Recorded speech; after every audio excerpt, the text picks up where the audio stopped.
are huge advocates for a living wage. It goes without saying that for anyone who understands economics, that if the goal is to reduce the welfare state, pay your workers a living wage and you won't have to have one. Just a thought. Well, for me, this really starts and in some ways ends with the restaurant industry. It is the largest and fastest growing private sector employer in the United States, nearly 14 million workers pre-pandemic, but it's been the absolute lowest paying employer in the United States for generations. And why I say this wage conversation really starts and in some ways ends with the restaurant industry is because the primary opposition to raising wages in the United States comes from an entity that most people haven't heard about. It's called the National Restaurant Association. It's led by the chains. We call it the other NRA. It's led by the Applebee's and the IHOPs and the Outback and the Gardens, which is Olive Garden's parent company. And it's been around since 1919 because even prior to 1919, at emancipation, the restaurant industry sought the right to hire newly freed slaves. These were folks coming out of slavery and saying, well, you're so lucky. We're going to give you a job and we're going to give you the opportunity to be able to get tips from white people, but we're not going to pay you. And that was the first time in world history that tips were mutated from being an extra bonus on top of a wage, as they had always been, to becoming the whole entirety of a worker's income, because they wanted to continue slavery in the US. So that idea that you could be paid nothing and get only tips was made law in 1938 as part of the New Deal, when the federal minimum wage was created for the first time, but millions of Black workers were left out. In particular, Black women were told, you get nothing, you just live on tips. And we went from a $0 wage for tipped workers in 1938 to $2.13 an hour, the current federal minimum wage for tipped workers. Now, the overall minimum wage is $7.25. That's horrific enough.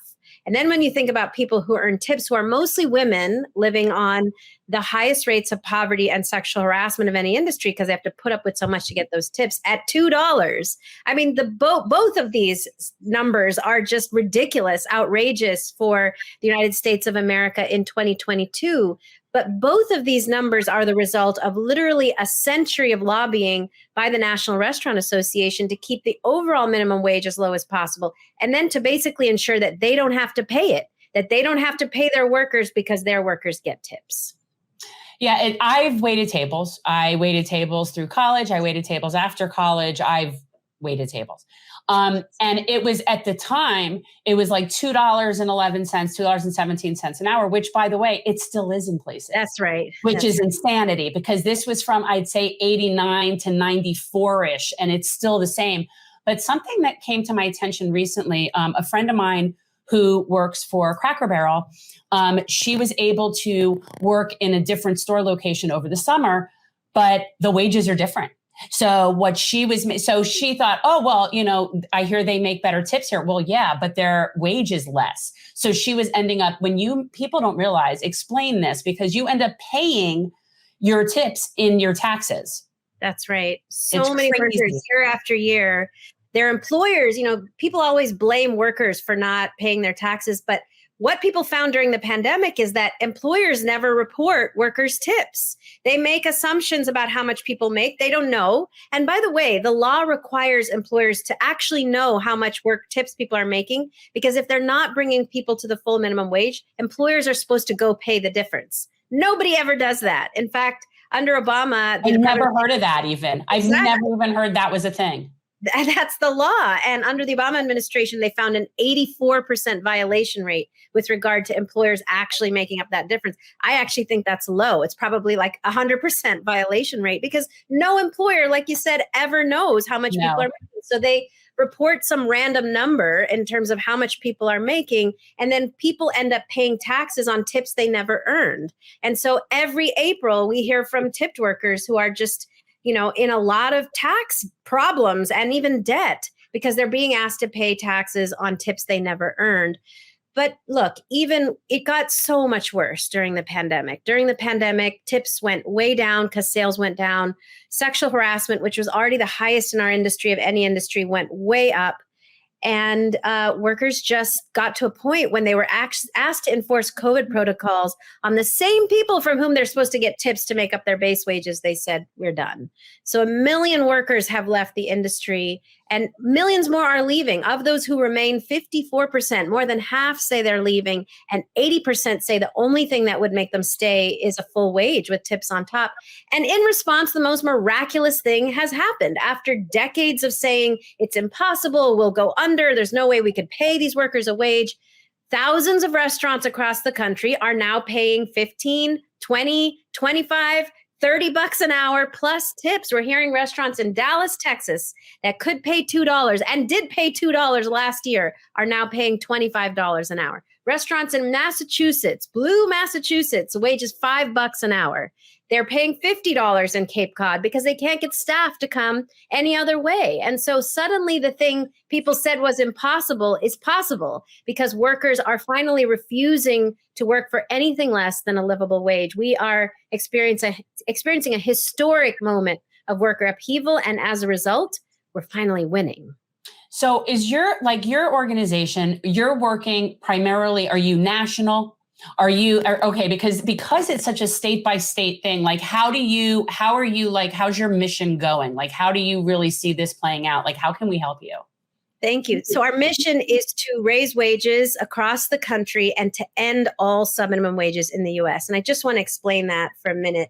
So you started by saying it's not 15, couldn't agree with you more. We right now have a ballot measure moving in Portland, Maine for $18 an hour. California is likely to follow with legislation for 18, and lots of states are looking at 20. So we've got to raise the overall wage because you're right, it's no longer $15 an hour. We've also got to end all subminimum wages. So I talked about the subminimum wage for tipped workers. It's gross and disgusting, $2.13 an hour in 2022. But there's also a subminimum wage for workers with disabilities, which is based on a totally ableist, disgusting history of looking at people with disabilities as less than human. There's a subminimum wage for youth in a lot of states that allows people who, quote unquote, apprentice because they're a certain age to get paid a subminimum wage. And there's also a very grotesque subminimum wage for incarcerated workers that exists because of the exception to the 13th Amendment that allows for slavery in the case of incarceration. So that where I live in California, a third of our firefighting white workforce fighting our wildfires are people being paid 33 cents an hour to save our lives. And so we've got to end all subminimum wages in the US. If the word minimum, I thought, if you look it up in the dictionary, it means there's nothing less than it. And yet you've got now maybe 10 million people in the US who legally can be paid less than the minimum because of these exceptions that are frankly based on race and gender and ability and age. That's all that they're based on, is the fact that tipped workers are mostly women, the fact that incarcerated workers are mostly Black and brown, the fact that disabled workers are, differently abled, and the fact that youth are youth. That's it. That's the reason we have these subminimum wages. And so really we've got to fight in all of these states to raise wages much higher and to end subminimum wages across the board. And so we're doing that right now, state by state. There was a huge push last year with a federal bill called the Raise the Wage Act. It did get very far. Senator Bernie Sanders was our champion and Bobby Scott in the House.